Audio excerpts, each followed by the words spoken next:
Et on a pris... Voilà, oui, je veux bien. Bah, oui, oui. Merci.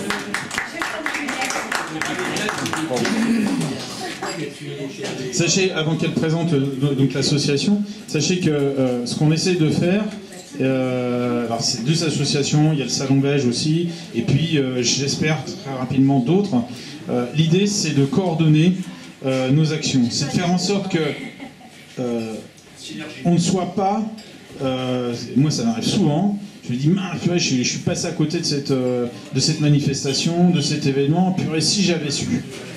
Bon, ben là, au moins, on se met autour de la table, on va se rencontrer une fois par mois, on est en train de...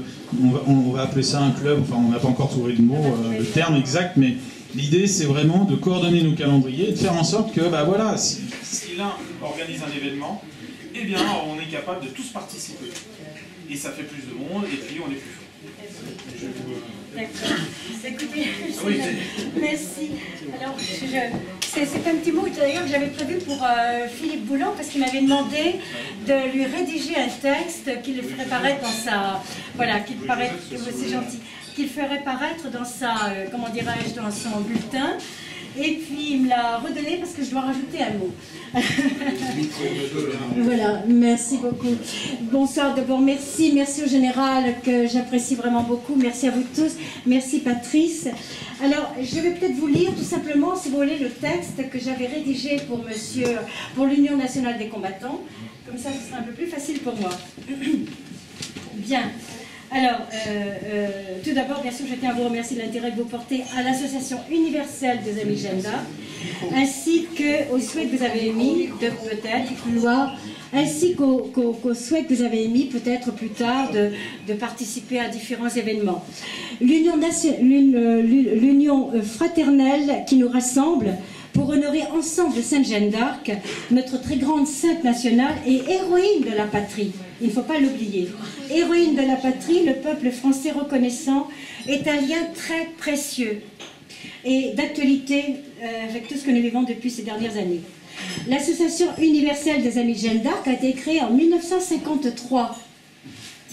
Elle est située dans Paris. Son président, c'est l'avocat maître Trémollet de Villers. Nous avons actuellement un petit changement puisque notre vice-président qui a maintenant 80 ans souhaite se retirer un petit peu, donc le poste est vacant et nous sommes en pleine restructuration. Moi je suis la secrétaire générale que l'on m'a nommée à ce titre-là il y a déjà 3 ans.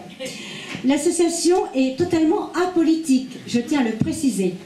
Elle est composée à peu près de 1000 membres, issus de toutes les classes sociales de la société, de toutes sensibilités religieuses et ou politiques.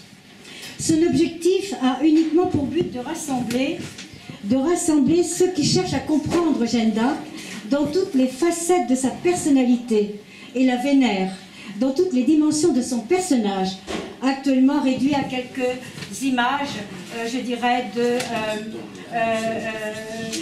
comment dirais-je, un peu naïves. Des images de légende quelque part. Au XVe siècle, dans des conditions très douloureuses, et plus douloureuses que maintenant, s'écroulent tous les états de la société et se dissolvent les principes mêmes de l'autorité. À l'époque, il y a 2 papes et 2 rois. Une jeune fille de 17 ans, assistée de forces surnaturelles, bloque par toutes ces victoires le processus de dégradation de la France et régénère par le sacre le fondement même de son existence.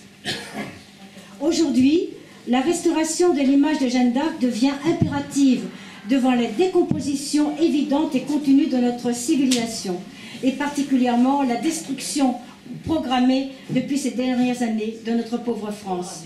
La mission de Jeanne, voulue par Dieu, et son rôle majeur dans l'histoire de notre France la propulse dans un destin hors du commun par l'extraordinaire exemplarité de sa vie, par sa piété, par sa droiture, par son héroïsme, par sa bravoure et sa condamnation et sa fin absolument tragique. Jeanne est un modèle pour la jeunesse, je pensais à vous madame, est un modèle pour la jeunesse, pour les hommes et pour les femmes de tous les pays du monde, chrétiens ou non.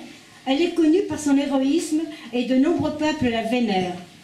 Jeanne d'Arc est aimée par des personnes qui ne sont pas du tout chrétiennes. Pour vous donner un exemple, enfin il y en aurait plusieurs, elle est connue dans le monde entier. Il y a notamment un prince de la famille impériale du Japon qui a écrit il y a quelques années Jeanne d'Arc et le Bonze, par exemple. Elle est connue aux États-Unis, elle est connue au Canada, au Brésil, elle est connue en Afrique, elle est connue en Russie, bien évidemment, parce que la Russie aime beaucoup la France, les Français, et vénère Jeanne d'Arc. Elle a été béatifiée le 18 avril 1909. Elle a été canonisée le 16 mai 1920. Elle est reconnue par le gouvernement français de 1920. Héroïne de la patrie, le peuple français reconnaissant, suite à une loi qui a été votée par les sénateurs et les députés le 10 juillet 1920 et qui est parue au journal officiel le 14 juillet 1920. Fixant ainsi une commémoration nationale pour lui rendre hommage le deuxième dimanche du mois de mai de chaque année, instituant ainsi la fête du patriotisme, ce qui n'a rien à voir avec le 1er mai du parti de M. Le Pen. Puis, suite aux deux proclamations du 2 mars 1922, le pape Pie XI, qui désigne à la fois la Vierge Marie, patronne principale de la France, ça ne fait qu'un siècle que la Vierge Marie est la patronne principale de la France, et notre chère Jeanne d'Arc, patronne secondaire. Jeanne aimait 100 fois mieux son étendard que son épée, et sa formule était « Dieu premier servi ». Je voudrais dire simplement, si vous voulez, que la fête du patriotisme a été votée donc, le 10 juillet 1920, le deuxième dimanche du mois de mai. Pourquoi? Tout simplement, si vous voulez, parce que Jeanne a délivré Orléans le 8 mai 1420. Et donc, par conséquent, les sénateurs et les députés ont décidé de choisir ce deuxième dimanche du mois de mai, qui est la date la plus proche de la délivrance d'Orléans, pour des commémorations nationales. Donc, chaque année, place des Pyramides à Paris, il y a bien sûr des dépôts de gerbes, avec un service de protocole, d'une part par les sénateurs, les députés, le ministère de la Défense, les anciens combattants, etc., plus toutes les associations amies, et notamment les porte-drapeaux, enfin les associations amies notamment du Souvenir français, de l'Union nationale du combattant, et j'espère de vous l'année prochaine. Voilà, c'était ce que je voulais dire. Merci Patrice. Merci à vous.